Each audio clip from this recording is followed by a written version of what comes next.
युद्धजन्य परिस्थितीमुळे सोने चांदीच्या दराबाबत तर्क-वितर्क लढवले जात आहेत. नेमके हे दर वाढतील का किंवा काय होईल यावर आपण बोलणार आहोत. माझ्यासोबत सोन्याचे व्यापारी फतेचंद रांका सर आहेत. सर, खरं तर जे युद्ध सुरू आहे गेले काही दिवसापासून, या युद्धाच्या परिस्थितीमध्ये सोन्याच्या आणि चांदीच्या दराबाबत वेगवेगळे तर्क-वितर्क लढवले जात आहेत. काय नेमकं आहे?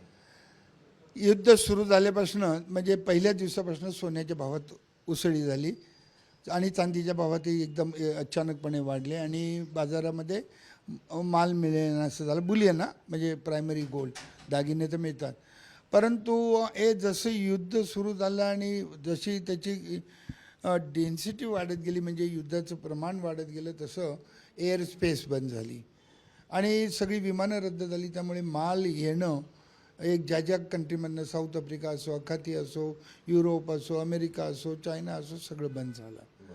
आणि त्यामुळे सप्लाय नाही, कारण इंडियाला 900 टनाच्या वरती आवश्यकता आहे. आणि परत दुसरी गोष्ट म्हणजे काय, आता रिसायकलिंग 350 टन असतो इंडियामध्ये, ते पुरेसं नाही.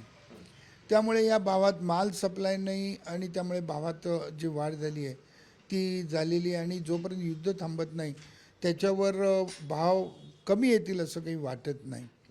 जर युद्ध थांबवलं तर मात्र काही जे युद्धाच्या पूर्वी जे भाव होते तिथपर्यंत येऊ शकतात. पण आत्ता कुठली शाश्वत देता येत नाही, जरी गुढीपाडवा जवळ आला आहे. परंतु एक आहे, लोकांची क्वांटिटी कमी होईल पण खरेदी नक्की होईल. खरं तर सोने चांदीच्या बाबतीत जे तर्कवितर्क लढवले जातात, ज्या दराच्या बाबतीत सोने चांदी आत्ता वाढलेलं आहे, किती वाढले साधारणतः?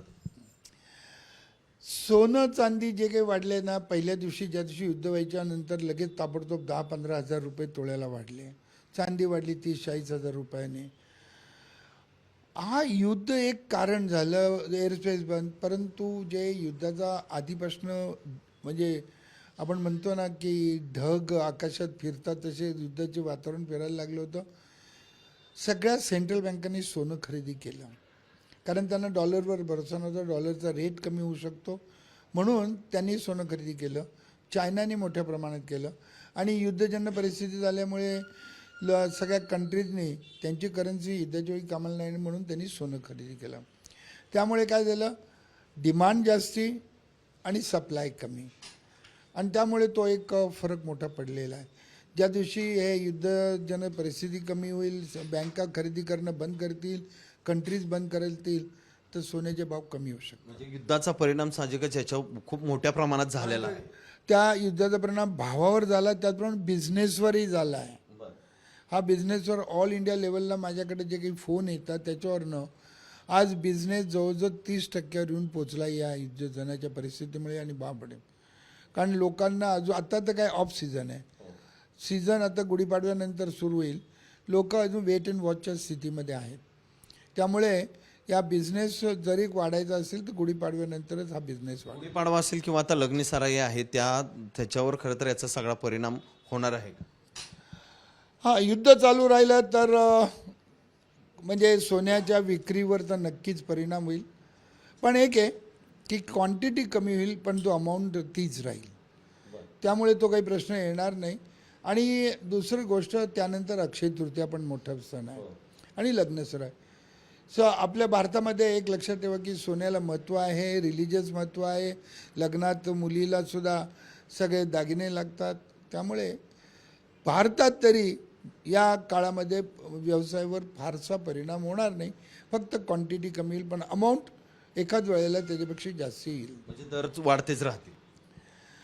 शक्यता सध्या तरी नाकारता येत नाही. नक्कीच आपण पाहतोय की युद्ध सुरू आहे अजूनही, आणि जर हे युद्ध नाही थांबलं तर याहीपेक्षा दर वाढतील. सध्या युद्ध सुरू झाल्यानंतर 15,000 ते 20,000 रुपये जे सोनं दरात वाढ झालेली आहे, त्यामुळं येणाऱ्या काळात जर ही युद्ध असंच सुरू राहिलं तर सामान्याच्या आवाक्याच्या बाहेर अगोदरच सोनं गेलेलं आहे, त्याहीपेक्षा जास्त सोन्याचे दर वाढणार आहेत. कॅमेरामन आदर्श कटकेसह सचिन जाधव, साम टीव्ही न्यूज, पुणे. देश विदेशातील प्रत्येक घडामोडींचे लाईव्ह अपडेट मिळवण्यासाठी आता साम टीव्हीच्या सर्व सोशल मीडिया प्लॅटफॉर्मला लाईक, फॉलो आणि सबस्क्राईब करा. तसंच सर्व नोटिफिकेशनसाठी बेल आयकॉन प्रेस करायला विसरू नका.